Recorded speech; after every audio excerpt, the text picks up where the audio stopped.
Coming up on Mountain News this morning, we talked with one Breathitt County business that is struggling to stay afloat during the pandemic. And one Pikeville firefighter found a creative way to help deal with the emotional weight that sticks with him, even when the gear comes off. Dedicated to Eastern and Southern Kentucky, this is WYMT Mountain News This Morning.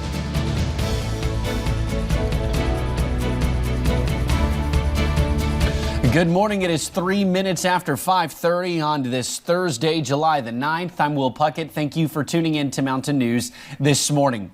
Yesterday was a warm one, but Brandon's going to tell you today's going to be a little bit warmer. Let's bring him in this morning, and he's going to go ahead and break down just exactly what to expect on this Friday Eve. Brandon, good morning. Good morning, Will, and you're right. It's going to be one of the hottest days we've seen so far this summer. And again, we're just getting into the meat of summer right now, so we'll probably have some more hot days ahead. Let's take a look at our current conditions, though. Right now, US 119 up on top of Whitesburg Pine Mountain, all quiet this morning. No major issues up there as we start this Thursday, or as we like to call it around here, Friday Eve. 68 in Hazard, 69 in London, 72 in in Logan, Jackson, and Moorhead. 71 in Prestonsburg and Pikeville, and 64 there down towards Somerset. So it's a little cooler this morning in some areas, 4 degrees cooler down towards Somerset. A lot of folks warmer, though, by several degrees this morning. As you take a look at our 12-hour planner, we're heading for 91, and I do think some areas will get even hotter than that with the air temperature. And when you factor in that heat index, it's going to be sultry out there today. So heat precautions in full effect. We'll talk all about that coming up here in just a few minutes. Will? Sounds like an uncomfortable day for sure, Brandon. Thank you. Well, there have been a lot of changes in recent years to Kentucky's driver's license system. Now people trying to renew their licenses have another factor to consider: changes because of the pandemic. Circuit Court clerk's offices were closed because of COVID-19, so if your license expired between March 18th and July 6th, you'll get a 90-day extension. But if it expired Tuesday or later, you'll need a new one right away. The Circuit Court clerk's officers are opening back up, but you can also renew your license by mail. As for the new real IDs, people may still have to travel out of the county to a regional office to get one of those. However, they will now not be required for air travel or entering federal facilities until October of 2021. Well, the Better Business Bureau is reporting Social Security scams in central and eastern Kentucky targeting senior citizens. They say they are told their numbers have been used in criminal activity and must call to keep their benefits from being suspended. The BBB reminds everyone to never give personal information to unsolicited callers. The Social Security Administration will never call you asking for your Social Security number. They will never ask you to pay anything, nor will they threaten you or your benefits.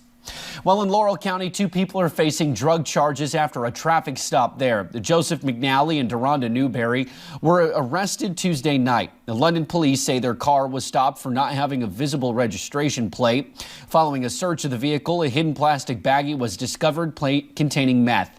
Officers got a search warrant and checked the hotel the 2 were staying at and found more drugs and related items. McNally and Newberry are facing multiple charges, including drug possession. Well, a man arrested in May after a police suit in Floyd County is back in custody after briefly escaping yesterday afternoon. Sean Gayhart was caught shortly after 2 p.m. by Prestonsburg police with assistance from the Floyd County Sheriff's Office. He had escaped from the Floyd County Detention Center earlier in the day. Gayhart was first arrested in May after leading several agencies on a chase on US 23 through Floyd County. Well, a drug company officer admitted to not reporting large suspicious orders of pain pills by a Clay County pharmacy. The pharmacy played a big role in helping flood the community with pills that involved the pharmacy company McKesson. David B. Gustin pleaded guilty Monday in federal court in London to a misdemeanor charge of knowingly failing to tell the U.S. Drug Administration about suspicious orders. Gustin was first charged in March 2019 with being part of a conspiracy to illegally distribute pain pills and Xanax. Well, Senate Majority Leader Mitch McConnell held a news conference in Winchester to announce the area will now be included in the high-intensity drug trafficking program. The program brings in federal dollars to help get drugs off the street. He was joined by drug czar Jim Carroll, who is the director of the White House Office of National Drug Control Policy. He says the program focuses on prevention and treatment. It also has a heavy emphasis on law enforcement, holding drug traffickers accountable. McConnell says the effort could not wait, and the pandemic has played a role in a spike in overdose deaths. With everybody cooped up at home, it created a whole different set of challenges for America. So far, a total of 36 counties in Kentucky have been highlighted for federal drug prevention aid. Well, our own Steve Hensley talked with Democratic U.S. Senate nominee Amy McGrath during a taping of Issues and Answers yesterday. This was her first interview since the primary election. We covered a variety of topics from the election to COVID-19, her stance on abortion, and racism. WYMT's Emily Bennett has some of the highlights from the exclusive interview. One of the most watched races in Kentucky this primary election was between Amy McGrath and Charles Booker for the Democratic nomination for U.S. Senate. I like to serve others, and that's what this is all about. That's why I ran. That's why I got into politics, because, boy, we need better leaders. McGrath pulled off a narrow victory over Booker and is now looking for Booker supporters to vote for her in November's election. My message to them is, I hear you. I want change, too. And I'll tell you, we share a belief that we got to have affordable and accessible health care for everybody. McGrath now has her eye on November and says she is looking ahead for what is best for Kentuckians and what jobs to bring to the region. For Eastern Kentucky specifically, we need infrastructure in real investments, roads, bridges, dams, broadband. We also need investments in education for the jobs of the future. But she says she is not turning a blind eye to the divided country, saying leaders need to listen. It's not just an issue of police brutality. That is super important, and we've got to tackle that. But we also have to tackle the underlying real economic injustice that we see in this country. Addressing racism, WYMT's Steve Hensley asked if she thinks President Trump is a racist. I don't know what's in his heart. So I don't know him personally, but I think that some of his words and actions have been. And I think that, you know, people have a right to be angry about that. In Hazard, Emily Bennett, WYMT Mountain News. Now you can catch the entire interview Sunday morning and Monday evening on Issues and Answers right here on WYMT. Well, Senator McConnell is up for re-election this fall, and it is shaping up to be an extremely expensive race. Amy McGrath has an uphill battle to unseat Kentucky's longest-serving senator. McGrath's campaign says she raised more than $17 million in the second quarter. That is more than double what McConnell raised in the last quarter. His campaign has yet to release his latest fundraising totals. Now, the coronavirus pandemic is causing many plans to be rescheduled or canceled completely. In Jackson, Jet Tours has been in the business for almost 5 decades and is feeling the pinch of the coronavirus. Only 2 trips into their season, the pandemic hit and caused them to have to alter plans. Now, with no end in sight for their industry, they're asking for answers. We thought for a while last month that things were going to open up, so we tried to schedule a real quick trip to the beach.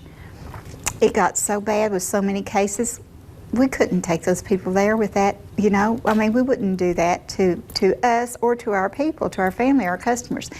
And so we're just not even going to try anything now until September. They can come down later.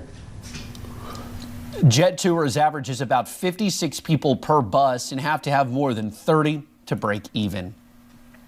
Well, the gear firefighters wear is only half of the weight that they truly carry.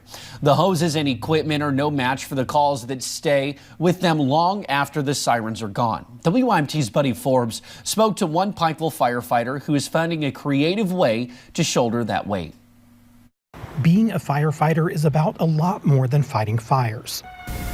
And for the last 11 years, Nicholas Potter wears the helmet and answers the call in Pikeville. It can be a very rewarding job, but in the same time, there are days and moments where you're just wading through the muck and mire of human suffering, and you see terrible things. I saw terrible things. As the number of fire calls decreases through the years, firefighters are often first on site for other emergency situations, which can carry with them a lot of weight. I was diagnosed with PTSD in 2016 after a particularly bad call involving a child. It was a very traumatizing event, for all parties involved. That same year, Potter and his wife lost a daughter, making that load even heavier. I mean, you might never get over some things, but you can get through them. To get through, Potter sought out medical and professional help, but he also started doing something for himself. One of the outlets me and my wife talked about and made was this YouTube channel. It's called McCobb Overload. Diving into the macabre.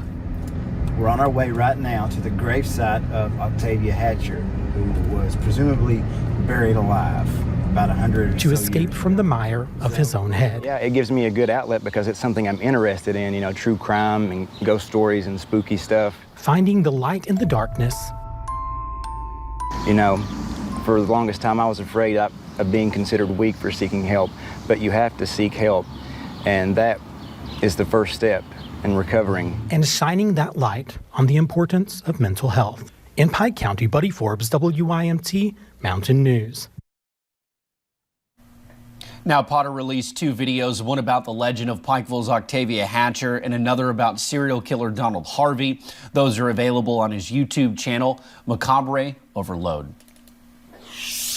Well, just ahead on Mountain News this morning, with the spring meet canceled, a special summer meet is bringing back racing to Keeneland.